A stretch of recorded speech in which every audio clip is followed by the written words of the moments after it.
So hello and welcome back students to AIB Education and Study with Anas sir.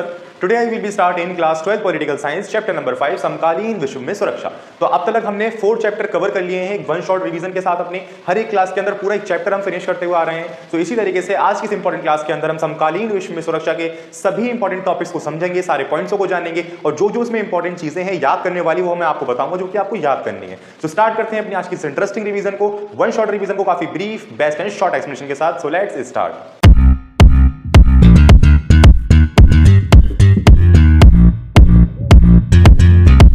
चलिए student शुरू करते हैं अपनी क्लास को और समझते हैं हर एक टॉपिक को वन शॉट एक्सप्लेनेशन के साथ। तो देखिए, जैसे हमारे चैप्टर का नाम है समकालीन विश्व में सुरक्षा और समकालीन शब्द का मतलब हम जानते हैं। समकालीन शब्द का मतलब यह है कि दूसरे विश्व युद्ध के बाद का समय। तो दूसरे विश्व युद्ध के बाद के समय में विश्व में सुरक्षा का आखिर क्या महत्व है? तो सुरक्षा का महत्व यानी कि यहाँ से पहला क्वेश्चन यही अराइज हो जाता है कि सुरक्षा क्या है, सुरक्षा का मतलब क्या हो सकता है। तो देखिए स्टूडेंट्स, आपके दिमाग में क्या चल रहा है? बेसिकली केंद्रीय मूल्यों को जिससे हानि पहुंचे वह सुरक्षा कहलाएगा। ये दो लाइन है, इसकी एक लाइन है, ये आपको ध्यान रखनी है। सुरक्षा का मतलब यह है कि जिससे नागरिकों के और जिससे देश के केंद्रीय मूल्यों को हानि पहुंचे उससे अपने आप की प्रोटेक्शन करना वह सुरक्षा है। ऐसा नहीं है कि आपके घर का पंखा गिर गया तो उसमें सरकार आपको सुरक्षा देगी, आपके घर में पानी लीकेज हो गया तो उसमें सरकार आपको सुरक्षा देगी, या फिर कहीं आपकी गाड़ी ठुक गई तो उसमें आपको सरकार सुरक्षा देगी। ये सब टॉपिक नहीं आते। जिसमें सिर्फ केंद्रीय मूल्य को हानि पहुंचे वह सुरक्षा कहलाएगा, यही इसका आंसर है। जैसे कि दूसरे देश की सेना हमारे देश के ऊपर हमला कर दे, वो हमारे लिए सुरक्षा का विषय है। हमारे देश के अंदर अलगाववाद की स्थिति उत्पन्न हो जाए या फिर कानूनी तौर पर कोई मनमुटाव हो जाए दो जातियों के बीच में, वह सुरक्षा का मोटिव है। तो ये सब चीजें जिसमें देश के केंद्रीय मूल्यों को हानि पहुंचे वह सुरक्षा है, ये आपको क्लियर रखना अपने माइंड में।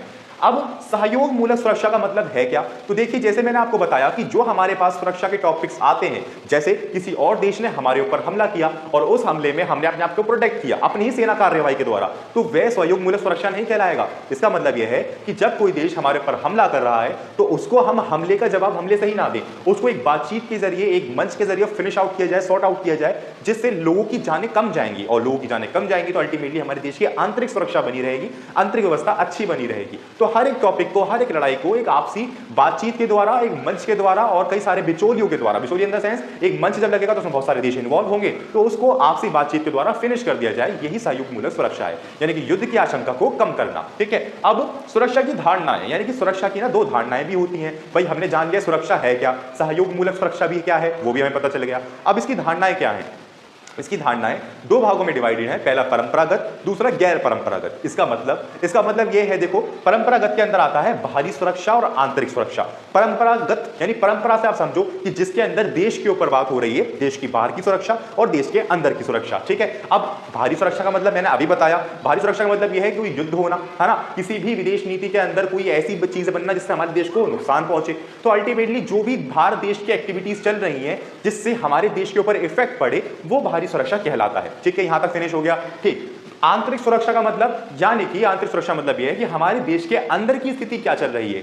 अगर हम एक बेहतरीन लेवल पे देखें तो कोई भी देश की इकोनॉमी तभी डेवलप्ड होती है जब उसकी आंतरिक सुरक्षा बनी रहती है। यानी कि अगर मान लीजिए हमारे देश में कोई भी राजतंत्र या लोकतंत्र चल रहा है, फॉर एग्जांपल हम प्रधानमंत्री के पद को ही ले लेते हैं, प्रधानमंत्री का पद बना हुआ है, उनके खिलाफ पूरे देश की जनता है, तो उनका पद बचेगा? नहीं बचेगा। तो अल्टीमेटली जनता का तो इन्वॉल्वमेंट होता ही है हर एक काम में, चाहे वो पॉलिटिकल हो, चाहे वो इकोनॉमिकली हो, किसी भी चीज के अंदर हो, जनता का इन्वॉल्वमेंट रहता ही रहता है लोकतंत्र में। और एज वेल एज राजतंत्र के अंदर भी अगर राजा की भी जनता उसके खिलाफ हो जाती है तो उसका भी राजतंत्र नहीं बच पाता। तो ये बहुत इंपॉर्टेंट फैक्टर है, बहुत ज्यादा इंपॉर्टेंट फैक्टर है। मगर 1945 के बाद हर एक देश ने अपनी बाहरी सुरक्षा पर ज्यादा ध्यान दिया है। क्यों दिया है? क्योंकि जैसा कि आपको पता है कि 1945 के दौर के अंदर अमेरिका और सोवियत संघ के बीच में क्या चल रहा था? शीत युद्ध चल रहा था, यानी युद्ध हो नहीं रहा था, युद्ध होने की आशंका कभी भी थी कि कभी भी हो सकता है युद्ध। तो अब युद्ध हो सकता है तो और देश भी अपने आप को प्रोटेक्ट कर रहे थे। तो इस शीत युद्ध का, इस कोल्ड वॉर का हमारे और कई देशों के ऊपर बहुत बड़ा प्रभाव पड़ रहा था। तो हर एक देश अपनी बाहरी सुरक्षा पे ज्यादा ध्यान दे रहा था, अपनी सेना को मजबूत कर रहा था, अपने जो अटैक के एसेट्स हैं उनको मजबूत कर रहा था, जिससे वो कोई ऐसी स्थिति बने तो वो उसका सामना कर सके।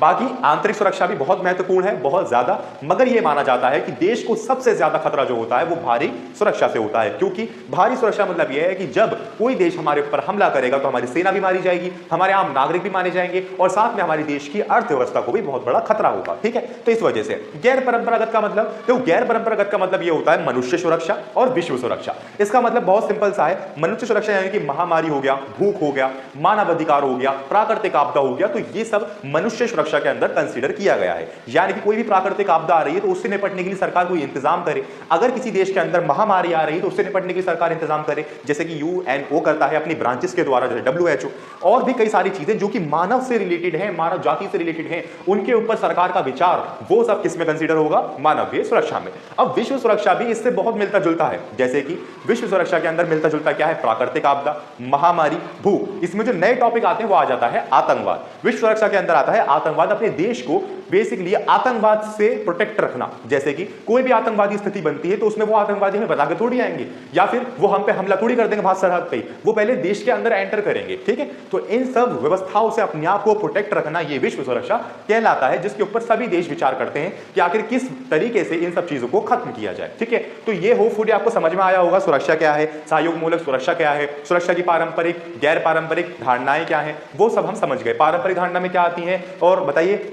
बाहरी सुरक्षा, आंतरिक सुरक्षा। गैर पारंपरिक में क्या आती है? मानवीय सुरक्षा और विश्व सुरक्षा। सिंपल। अब इस स्थिति में सरकार के पास 3 विकल्प होते हैं। जब कभी भी सरकार के पास सुरक्षा का टॉपिक आता है कि हमें अब सुरक्षा करनी पड़ेगी, चाहे वो आंतरिक लेवल पे हो, चाहे वो विश्व के लेवल पे हो, भारी लेवल पे हो, तो इसमें सरकार के पास 3 पॉइंट आते हैं। फॉर एग्जाम्पल, अगर कोई देश हमारे ऊपर हमला कर रहा है तो हम बिना लड़े अपना आत्मसमर्पण कर दें कि भाई हम नहीं लड़ पाएंगे, हम हार मानते हैं, बिना लड़े ही आपकी जो मर्जी है वो बता दीजिए, ठीक है। एक तो ये विकल्प रहता है। दूसरा, नुकसान की सोच। इसका मतलब यह है कि सामने वाली पार्टी को नुकसान के बारे में इतना ज्यादा जताना कि अगर ये युद्ध हुआ तो हमारी अर्थव्यवस्था पे और एज वेल एज आपकी भी अर्थव्यवस्था पे काफी भारी नुकसान पहुंचेगा, अनेक लोगों की जानें जाएंगी, सेना का नुकसान होगा और आपके एसेट्स, आपकी रिसोर्सेज सभी कुछ खराब हो जाएंगे। ऐसा क्यों? ऐसा इसलिए कि जब सामने वाले देश को लगेगा कि हाँ यार बात तो सही है, नुकसान तो काफी ज्यादा होगा, तो वो क्या पता युद्ध को समाप्त ही कर दे, युद्ध लड़े ही ना। तो इसीलिए नुकसान की सोच। और थर्ड और लास्ट ऑप्शन हमारे पास बचता है मुकाबला, कि अब उससे मुकाबला कर दिया जाए। मुकाबले की स्थिति तब उत्पन्न होती है या करनी चाहिए जब आपने सभी हथकंडे अपना लिए हों, यानी कि आपने सभी चीजें अपना ली हों जिससे युद्ध को रोका जाए, मगर वो सब चीज नाकाम हो, तब मुकाबला करना चाहिए। यानी आपने सहयोग मूलक सुरक्षा का भी नीति अपना ली, आपने सुरक्षा नीति को भी अपना लिया, आपने हर एक चीज कर ली जिससे युद्ध ना हो, बट नहीं माने तो मुकाबला करना है, अब उसे हमें हराना ही हराना है। तो ये मुकाबला। इस स्थिति में सरकार के पास ये 3 विकल्प होते हैं। सो होपफुली समझ में आए होंगे। अब इसमें एक वर्ड आता है अवरोध। देखो, अवरोध का मतलब सिंपल यह है कि सुरक्षा नीति को अपनाना और युद्ध की आशंका या किसी भी चीज की आशंका को कम करना जो कि हमारी सुरक्षा के खिलाफ जा रही है, उस शब्द को अवरोध बोलते हैं। अब अवरोध के अंदर ना कई सारे टॉपिक आते हैं, जैसे कि शक्ति संतुलन और गठबंधन तैयार करना।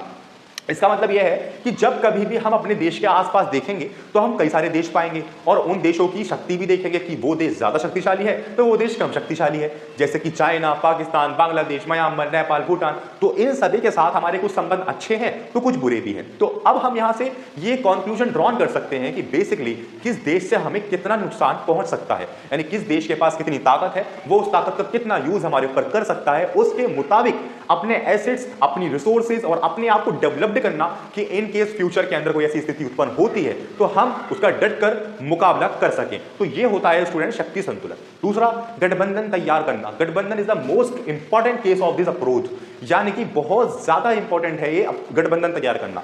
बड़ी बड़ी महाशक्तियां जो होती हैं वो इसी का ही यूज करती हैं, गठबंधन तैयार करती हैं। क्यों? क्योंकि जब एक अकेला देश अपने आप को कितना ही डेवलप कर लिया, फॉर एग्जाम्पल मानता हूं बहुत सारा डेवलप कर लिया, हम बहुत शक्तिशाली बन गए, मगर इन केस हमारे ऊपर कोई बड़ी शक्ति आ गई तो हमें तो कमजोर कर देगी ना वो, या हम हार भी सकते हैं। मगर जब हम गठबंधन के अंदर रहेंगे तो इतना ज्यादा हमारे ऊपर प्रभाव नहीं रहेगा किसी भी देश का कि वो हम पे हमला कर सके। इसका बहुत बड़ा एग्जांपल है अमेरिका का और ओसामा बिन लादेन का, जो कि मैंने आपको तभी बताया था। आपको ऐसी नाम याद रखनी है ओसामा और अमेरिका के बीच में, जिसमें कोई भी एक स्थिति आई थी, उस स्थिति में अमेरिका नहीं मान रहे थे, बट जब गठबंधन के नेता ओसामा बिन लादेन ने बोला तो फौरन अमेरिका ने अपना डिसीजन चेंज कर दिया और अपनी बातें भी चेंज कर दी। तो ये होती है गठबंधन की ताकत, जिसमें ये होता है कि बेसिकली फॉर एग्जांपल बड़े बड़े देश, शक्तिशाली देश जब एकजुट रहते हैं, अब जब एकजुट रहते हैं तो उन देशों पे, यानी उस संघ के अंदर जितने भी देश हैं उस पे किसी की इतनी हिम्मत नहीं पड़ती कि वो हमला कर दे, क्योंकि जब वो उस पे हमला करेगा तो वो बाकी के जो ग्रुप के देश हैं वो उस पे हमला करेंगे। तो ऐसी चीजें उत्पन्न हो जाती हैं। तो गठबंधन तैयार करना एक बहुत इंपॉर्टेंट केस है। नेक्स्ट आ जाते हैं खतरे के नए स्रोत। अब देखो स्टूडेंट्स, यहां तक कि इसमें अल्टीमेटली आधा चैप्टर आपका यहीं पे फिनिश हो गया। नेक्स्ट टॉपिक की तरफ बढ़ रहे हैं हम, खतरे के नए स्रोत। यानी कि आपने ये सब स्रोत तो देख लिए, परंपरागत देख लिया, गैर परंपरागत देख लिया, मानवीय सुरक्षा, विश्व सुरक्षा, भारी सुरक्षा, आंतरिक सुरक्षा, सब कुछ जान लिया। अब नए स्रोत क्या हैं? देखिए, ये ऐसे स्रोत हैं जो कि इन सबसे अलग हैं, जो कि उत्पन्न हो रहे हैं विश्व में, और ये इतने उत्पन्न हो रहे हैं कि सरकार को भी अब इन पर विचार करना पड़ गया है। जैसे कि मानवाधिकार। मानवाधिकार एक ऐसा टॉपिक है जिसमें यूएनओ ने अपनी एक अलग ब्रांच ही बना रखी है कि वो उस पर ध्यान दे। है ना। ह्यूमन राइट काउंसिल उसने अलग ब्रांच बना रखी है कि बेसिकली आप देखो कि हर एक देश के अंदर उसका मानव अधिकार मिल रहा है या नहीं मिल रहा, क्योंकि मानव अधिकार बहुत इंपॉर्टेंट होता है हर एक नागरिक के लिए। वो समझ लीजिए की है एक सभी देश, उस देश के अंदर एक बेहतरीन तरीके से जिंदगी बिताने के लिए की है, चाबी है, और ये जिसके पास होगी तो अल्टीमेटली उसकी जिंदगी बढ़िया रहेगी किसी भी देश के अंदर। और किसी भी देश के अंदर किसी भी नागरिक के पास अपने मानव अधिकार ही नहीं है तो सरकार तो जो मर्जी करेगी या राजा तो जो मर्जी करेगा। तो इसीलिए मानव अधिकार का होना बहुत इंपॉर्टेंट है और ये खतरे का एक नया स्रोत भी बन रहा है, क्योंकि मानव अधिकार नहीं तो बेसिकली अलगाववाद की स्थिति उत्पन्न हो जाती है। यहां से आपको माइंड में ये रखना भैया खतरे के नए स्रोत क्या है, मानव अधिकार, दूसरा आतंकवाद। अब आतंकवाद थोड़ा इंपॉर्टेंट टॉपिक बन जाता है, जैसे कि जिस तरीके से हम अपने आसपास देखें तो आतंकवाद की स्थिति काफी ज्यादा उत्पन्न होती जा रही है इन कुछ सालों के अंदर, यानी समकालीन विश्व में। तो आतंकवाद से निपटने के लिए कई सारे लोग देश विचार भी कर रहे हैं, जैसे कि अमेरिका के साथ कई सारी मीटिंग्स भी होती हैं, है ना, या जो कोई भी मीटिंग होती है तो उसमें इस टॉपिक के ऊपर जरूर विचार किया जाता है, क्योंकि एक ऐसी स्थिति है जो कि बताकर नहीं आती, उस देश के अंदर घुस के हमला करके और कब चले जाते हैं पता भी नहीं चलता। तो आतंकवाद एक बहुत बड़ा खतरा माना जाता है किसी भी देश के लिए, तो इसमें हम विश्व सुरक्षा के अंदर भी कंसीडर करते हैं आतंकवाद को और मानव अधिकार को भी। सो होपफुली यहां तक आपको चैप्टर में पूरे तरीके से आप कंफर्टेबल हो गए होंगे, इसमें से कोई भी क्वेश्चन आपसे पूछ लिया जाए आप जरूर सॉल्व कर सकोगे, जहां तक तो मुझे उम्मीद है। अब बढ़ते हैं चैप्टर में आगे की तरफ, 2-4 टॉपिक जो बचे उनको फटाफट से फिनिश करते हैं और उनके अंदर भी ऐसे हो जाते हैं कि कोई भी क्वेश्चन पूछ ले हम फौरन बताने के लिए रेडी रहें, ठीक है। सो इस टॉपिक के अंदर कोई भी डाउट बचा हो तो आप मुझे जरूर बताइएगा, मैं उसको स्पेसिफिक वीडियो के द्वारा क्लियर करने की पूरी कोशिश करूंगा। सो बढ़ते हैं आगे की तरफ और समझते हैं उन सभी टॉपिक्स को भी।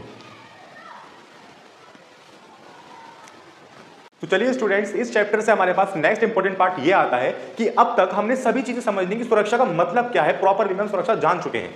तो देखिए स्टूडेंट्स, देश को सबसे ज्यादा जो खतरा है वो किससे है, परंपरागत सुरक्षा की भावना से है। क्यों है, क्योंकि उसके अंदर बाहरी सुरक्षा भी इन्वॉल्व है और आंतरिक सुरक्षा भी इन्वॉल्व है, जो कि दोनों ही बहुत ज्यादा इंपॉर्टेंस रखती हैं किसी भी देश के लिए।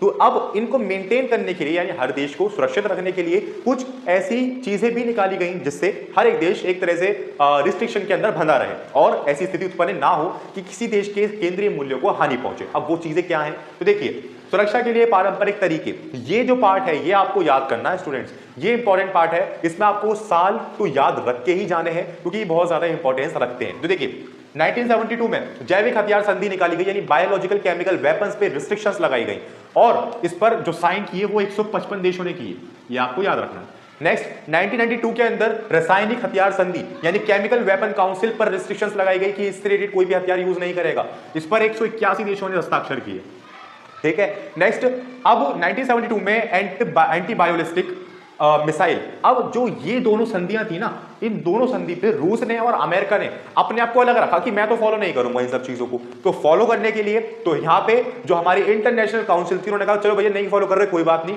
मगर आपके ऊपर ये रिस्ट्रिक्शन जरूर लागू होती 1972 के अंदर कि आप इन मिसाइल्स का तो यूज बिल्कुल भी नहीं करोगे। तो ये तो ले देकर उन्होंने मान लिया। फिर कुछ अस्त्र नियंत्रण संधि निकाली गई, किसको दिमाग में रखकर, सोवियत संघ को दिमाग में रखकर और अमेरिका को दिमाग में रखकर, क्योंकि ये दोनों ही देश मना कर रहे थे कि हम इन संधियों पर हस्ताक्षर नहीं करेंगे। क्यों, क्योंकि उनके पास इन चीजों की जरूरत है, ये चाहते थे, क्योंकि हम मालदार देश हैं, विकसित देश है, तो हमारे पास सब चीजें होनी चाहिए। तो अब किसी देश के पास ये होंगी और किसी के पास नहीं होंगी, तो इसमें तो बेसिकली चीजें खराब हो जाएंगी ना, वो उस पर हमला कर सकता है, हमारे पास तो है नहीं, तो हम हमला कहां से करेंगे। तो ये सब चीजें उत्पन्न ना हो तो कुछ अस्त्र नियंत्रण संधि निकाली गई। अब वो क्या थी, पहली थी SALT II यानी कि स्टैटिक आर्म्स लिमिटेशन ट्रीटी, ठीक है, ये तुम्हारा SALT II, static arms limitation treaty 2, यानी कि अब आपके पास ये कुछ लिमिटेशन निकाली गई कि आपके पास हथियार हैं तो ये वाले हथियार होने चाहिए और इतनी लिमिटेशंस के साथ होने चाहिए। Next static arms reduction treaty, ठीक है। नेक्स्ट आता है 1968 में NPT nuclear non profession council. अब इसके अंदर दोनों देशों का इन्वॉल्व था, दोनों ही देश, अमेरिका भी और सोवियत संघ भी। अब इसके मतलब क्या है, इसका मतलब यह है कि 1968 की जो संधि थी ना, उसमें यह था कि जिस भी देश ने 1967 तक अपने हथियार बना लिए, उनका बेसिकली टेस्ट कर लिया, सब कुछ कर लिया और रजिस्टर करवा लिए, वही देश हथियार रख सकते हैं, अदरवाइज हर एक देश के हथियार को अवैध घोषित किया जाएगा। ये कहना था इस संधि का। अब इसमें सारा जो फायदा था वो किसका था, विकसित देशों का फायदा था, क्योंकि वो पहले से विकसित हो चुके थे, उनके पास हथियार थे, न जाने कितनी लड़ाई लड़ चुके थे वो, और विकासशील देशों के लिए घाटा था, वो डेवलप पे थे, वो अपनी इकोनॉमी डेवलप कर रहे थे, हथियार कहां से बनाते अभी। तो भारत ने इसका बढ़ चढ़कर विरोध किया, ठीक है, तो भारत ने इसका बढ़ चढ़कर विरोध किया, भारत ने नहीं माना कि भाई हम नहीं मानेंगे इस संधि को, इसमें तो सारा विकसित देशों के लिए है सब चीजें, तो इसका विरोध किया गया भारत द्वारा और विकासशील देशों के द्वारा, ठीक है, विकसित देशों के द्वारा ये बनाई गई थी। तो यहां तक कोई पार्ट में डाउट नहीं है आपको। कुछ संधियां निकाली गई कि ये रखेगा ही नहीं कोई, तो उस पर 155 181 देशों ने साइन किए। अमेरिका ने, सोवियत संघ ने इससे अपने आप को अलग रखा कि हम साइन नहीं करेंगे। फिर इनको 1972 में एंटी बैलिस्टिक मिसाइल पर हस्ताक्षर किए गए कि आप इन मिसाइल का यूज नहीं कर सकते। फिर इन्हीं को दिमाग में रख के कुछ अस्त्र नियंत्रण संधि बनाई गई कि अगर कोई देश रखना चाहता है तो वो इनको चीजों को फॉलो करेगा, इन रिस्ट्रिक्शंस को फॉलो करेगा, इन सिद्धांतों को फॉलो करेगा, तब वो जाके इन लिमिटेशंस के द्वारा, रिस्ट्रिक्शंस के द्वारा हथियार रख सकता है। तो उसमें कौन सी है, SALT II स्टार्ट और NPT जिसका विरोध किया गया था और विकासशील देशों के द्वारा, ठीक है। यहां तक इस चैप्टर में खत्म चीजें। अब नेक्स्ट इंपॉर्टेंट बनता है हमारा भारत की सुरक्षा रणनीति। बता दीजिए कि आखिर है क्या, जो कि एग्जाम के अंदर आने के ज्यादातर चांसेस रहते हैं। तो इसको समझते हैं। देखो, पहला सैन्य क्षमता को मजबूत करना, यानी कि भारत में कोई बाहरी सुरक्षा का जब कोई भी टॉपिक आए तो उससे हम बेहतरीन तरीके से निपट सकें। मगर कब निपटेंगे, पहले सारे ऐसे यूज करेंगे, ऐसी चीजें यूज करेंगे जिससे युद्ध की आशंका को कम किया जाए। बट अगर नहीं कम होती तो हम किस तरीके से मुकाबला करेंगे, तो अपनी सैन्य क्षमता को बेहतरीन तरीके से मजबूत करना, यह हमारी भारत की सुरक्षा रणनीति की पहली संधि है। नेक्स्ट, अपने सुरक्षा हितों की रक्षा के लिए अंतरराष्ट्रीय मानदंडों व अंतरराष्ट्रीय संसाधनों को मजबूत करना, अपने हितों की रक्षा के लिए, दूसरी है। तीसरी, देश के भीतर आने वाली चुनौतियों का सामना करना।